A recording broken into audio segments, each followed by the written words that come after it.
அண்ணா வாங்கிட்டீங்களாண்ணே? வாங்கிட்டேன் மேடம். இதுக்குள்ளேயே மருந்து இருக்கு? ஆமாம் மேடம்.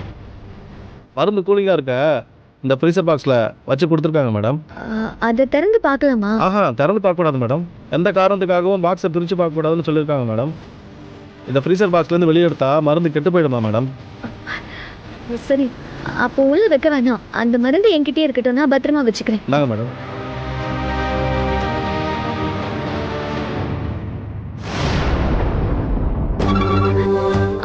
சொல்லுங்க டாக்டர்.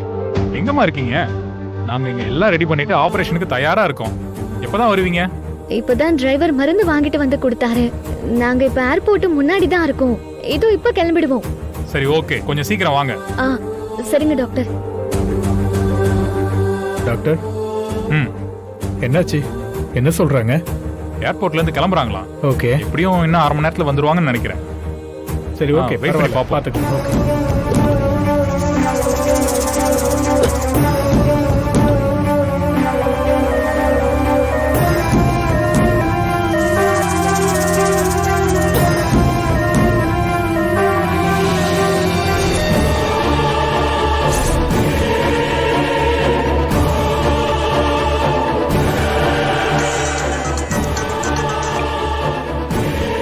சொல்லு, என்ன விஷயம்?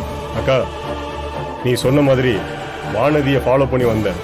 அவ மதுரை ஏர்போர்ட்ல இருந்து ஏதோ மருந்து வாங்கிட்டு திரும்ப ஆம்புலன்ஸ்ல ஏறி போறாக்கா. அது அந்த சுந்தரத்தை காப்பாத்த போற மருந்தா தான் இருக்கும்னு நினைக்கிறேன்க்கா. நான் கஷ்டப்பட்டு அந்த ஆளை படுத்த படுக்கையாக்கி வச்சா அவ அந்த ஆளை பிழைக்க வச்சு நடக்க வைக்க பாக்குறாளா? ஆமாக்கா. அப்படி ஒண்ணு நடக்கவே கூடாது.